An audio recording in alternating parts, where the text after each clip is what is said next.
Assalamualaikum warahmatullahi wabarakatuh. Alhamdulillahi rabbil alamin. Wabihi nasta'inu ala umurid dunya waddin. Wassalatu wassalamu ala ashrafil anbiya wal mursalin Sayyidina wa maulana Muhammadin wa ala alihi wa ashabihil mujahidin at-tahirin. Amma ba'du. Kaum muslimin dan para sahabat YouTube yang saya hormati, yang mudah-mudahan kita semua mendapatkan rahmat Allah Subhanahu wa taala. Pada kesempatan ini, dalam video ini marilah kita lanjutkan tentang bahasan kita yang pernah tertunda, yaitu tentang bagaimana cara untuk berimam kepada Al-Qur'an. Kita sudah jelaskan dalam video sebelumnya. Oleh karenanya, untuk berimam kepada Al-Quran ini, sekali lagi, pertama, tanamkan kegemaran membaca Al-Quran. Yang kedua, upayakan memahami isinya melalui bimbingan orang yang ahli di bidang itu. Yang ketiga, amalkan sesuai dengan kemampuan. Oleh sebab itu, ada prinsip kalau isi suatu hadis nampaknya ada yang bertentangan dengan otak, maka kesohihan hadis itu boleh diperiksa. Tapi kalau ada ayat Quran nampaknya bertentangan dengan otak, maka otaknya yang harus diperiksa. Jangan Qurannya lalu disesuaikan dengan otak. Yang perlu diperbarui adalah cara kita memahami Quran, bukan dengan mengemukakan teori ada ayat Quran kehilangan relevansi. Cara kita memahami barangkali yang kurang relevan dalam konteksnya dengan situasi dan kondisi. Jangan lupa, Al-Quran ini kan untuk semua umur. Ia bisa dipahami secara filosofis, ia juga bisa dipahami dengan kacamata orang awam. Tingkat kemampuan berpikir orang kan tidak semuanya sama. Kalau semuanya orang kita mau ajak berfilsafat, merenung dalam-dalam, menerawang tinggi-tinggi, iyalah buat mereka yang terjangkau oleh perguruan tinggi. Tapi coba buat saudara-saudara kita, tetangga kita, pedagang-pedagang kecil, petani-petani di desa terpencil, remaja-remaja yang jauh dari sentuhan teknologi canggih, sanggupkah mereka berpikir filosofis sementara mereka merupakan bagian terbesar dari kondisi umat ini? Saudara-saudara kaum muslimin dan sahabat YouTube yang saya hormati, oleh karenanya ini tentang membaca ya, memahami dan mengamalkan Al-Quranul Karim. Rasulullah Shallallahu Alaihi Wasallam pernah memberikan sugesti. Beliau bersabda, In aradtum aisha su'ada, apabila kamu menginginkan kehidupan yang bahagia, dan tentu ini keinginan kita semua, wa mauta syuhada, dan mati sebagai mati syahid, mati sebagaimana matinya para syuhada, para pahlawan pembela agama, orang yang mati syahid. Nah, wah ini sudah tidak ada duanya ini, hidup mulia, bahagia, mati syahid. Wan najata yaumal hasri, dan ingin mendapat keselamatan pada hari hasar, yaitu hari pengumpulan manusia di padang mahsyar. Wadilla yaumal harri, dan mendapat perlindungan pada hari yang sangat panas. Wal huda minad dolalah, dan mendapat petunjuk dari kesesatan. Ini keinginan semua orang kan? Kan yang kita cari itu apa sih? Hidup bahagia, biar enggak kaya asal bahagia, sudah enak tuh. Lalu matinya sebagai syahid, Kemudian di hari pengumpulan manusia nanti di padang mahsyar kita mendapat keselamatan, lalu pada saat orang lain kepanasan kita mendapat perlindungan, orang lain kebingungan kita mendapat petunjuk. Kalau ini yang kalian inginkan, maka resepnya kata Nabi, fa'atimu qiraatal Quran, maka lazimkan, biasakan olehmu membaca Al-Qur'anul Karim di rumah-rumah. Apalagi kalau kita sudah berumah tangga, kata Nabi, nawiru buyutakum bitilawatil Quran, sinarilah rumah tanggamu dengan memperbanyak bacaan Al-Quran. Tidak ada kata terlambat untuk belajar Al-Quran. Idealnya memang dari kecil, sebab lidah kalau sudah tua itu kaku, lidah itu berat kalau sudah umur. Disuruh baca innallaha laghaniyun hamid, malah dibaca innallaha lampu neon hamid. Disuruh baca ya bani Israil, dibaca ya bini Sirail. Jadi begitulah kalau lidah sudah tua itu berat. Saudara-saudara, idealnya dari kecil belajar Al-Quran itu, sebab lidah masih ringan. Kalau tidak, ya tidak ada kata terlambat untuk belajar membaca Al-Quran ini. Saya malu Pak, belajar alif-alifan sudah gede.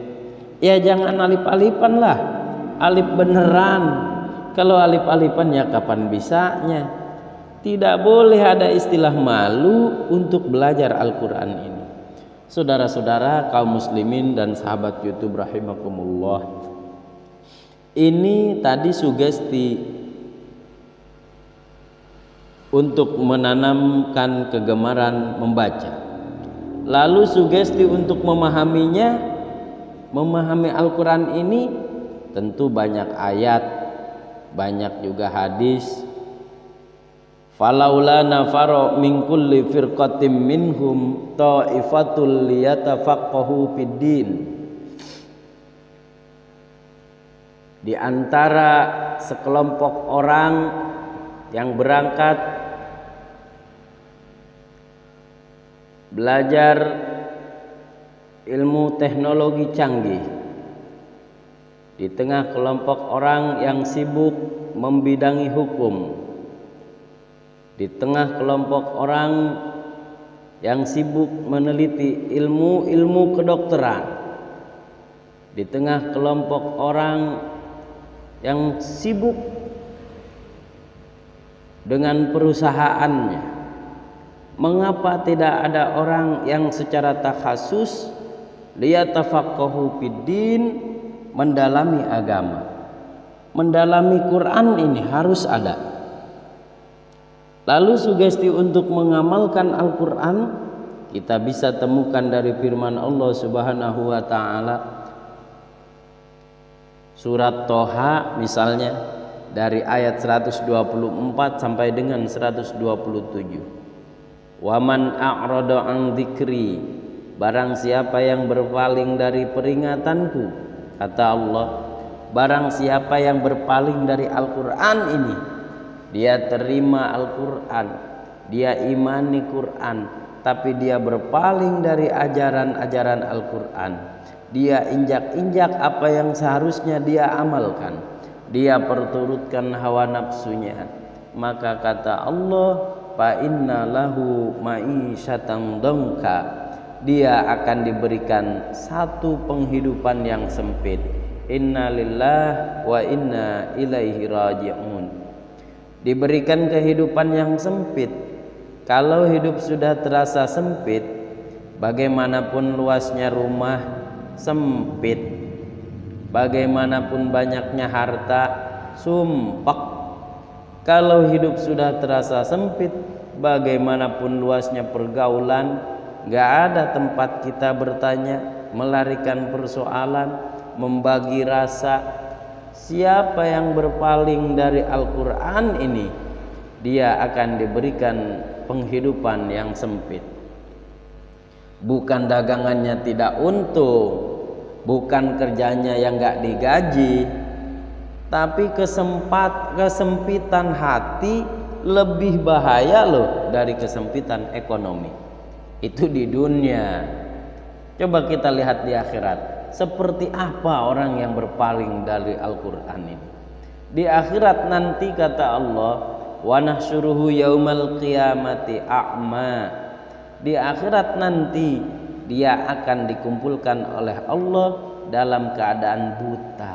Ya Allah ya Rasul, padahal ke akhirat kita baru tumben, sekali ke akhirat buta kita. Masya Allah.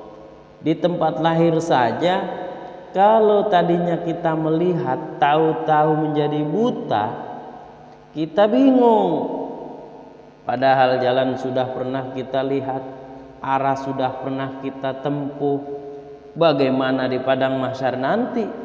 Kemana jalan yang akan ditempuh?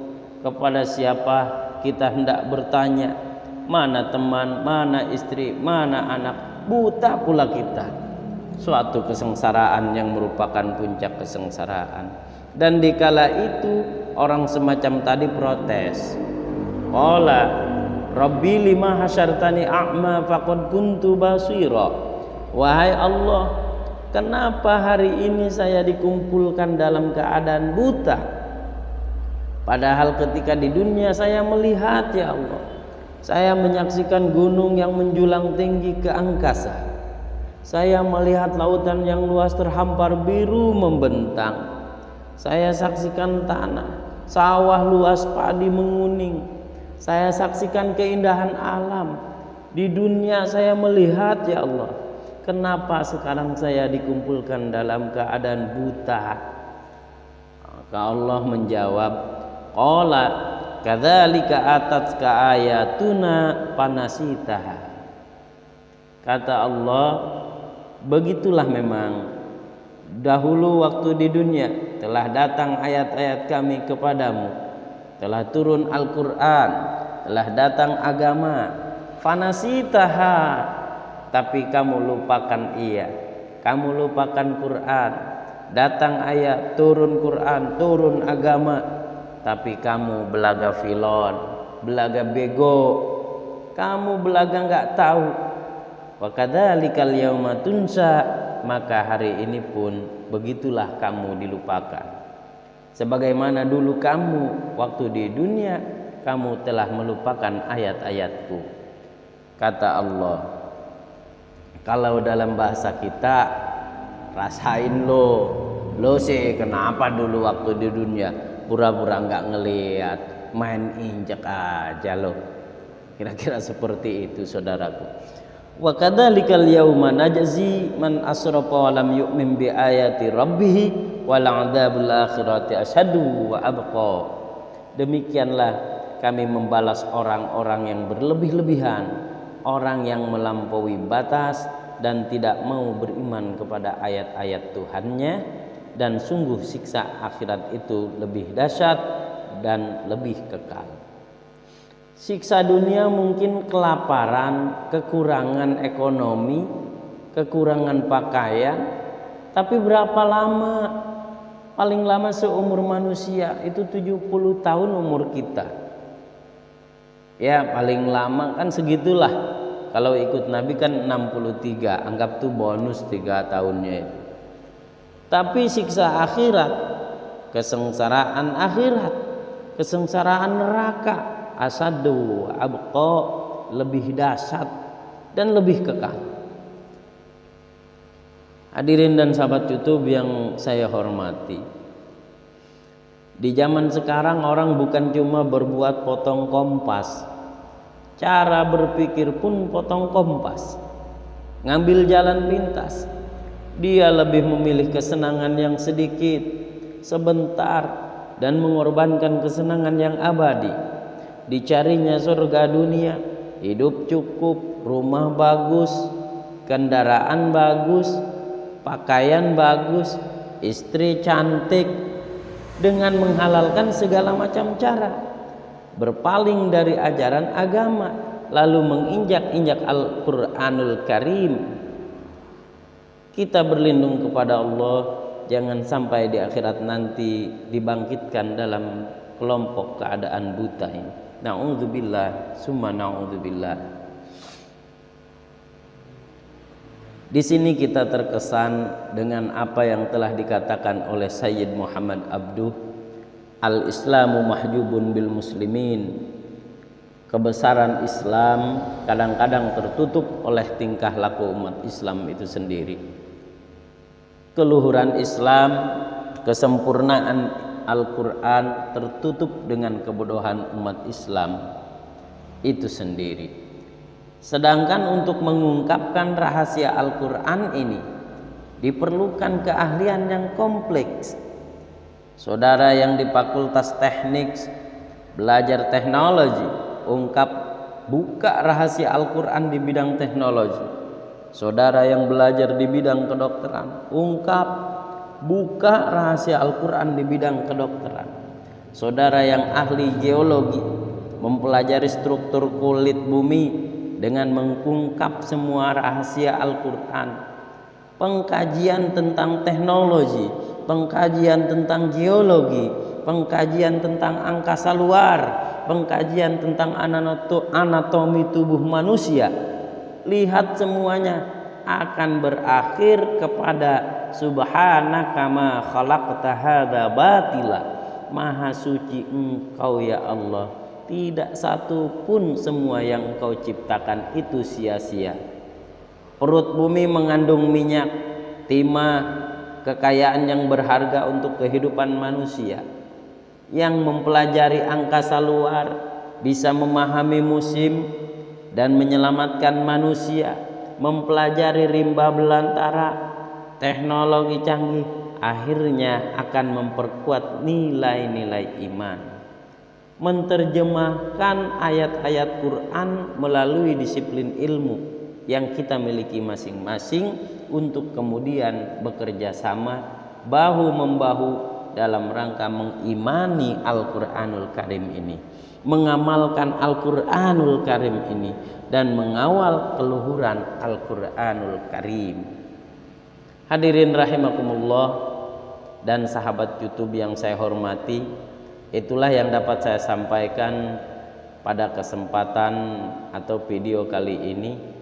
Saya atas nama pribadi UBH mohon maaf atas segala kekurangan. Terima kasih atas segala perhatian. Usikum wa nafsi bitaqwallah. Wassalamualaikum warahmatullahi wabarakatuh.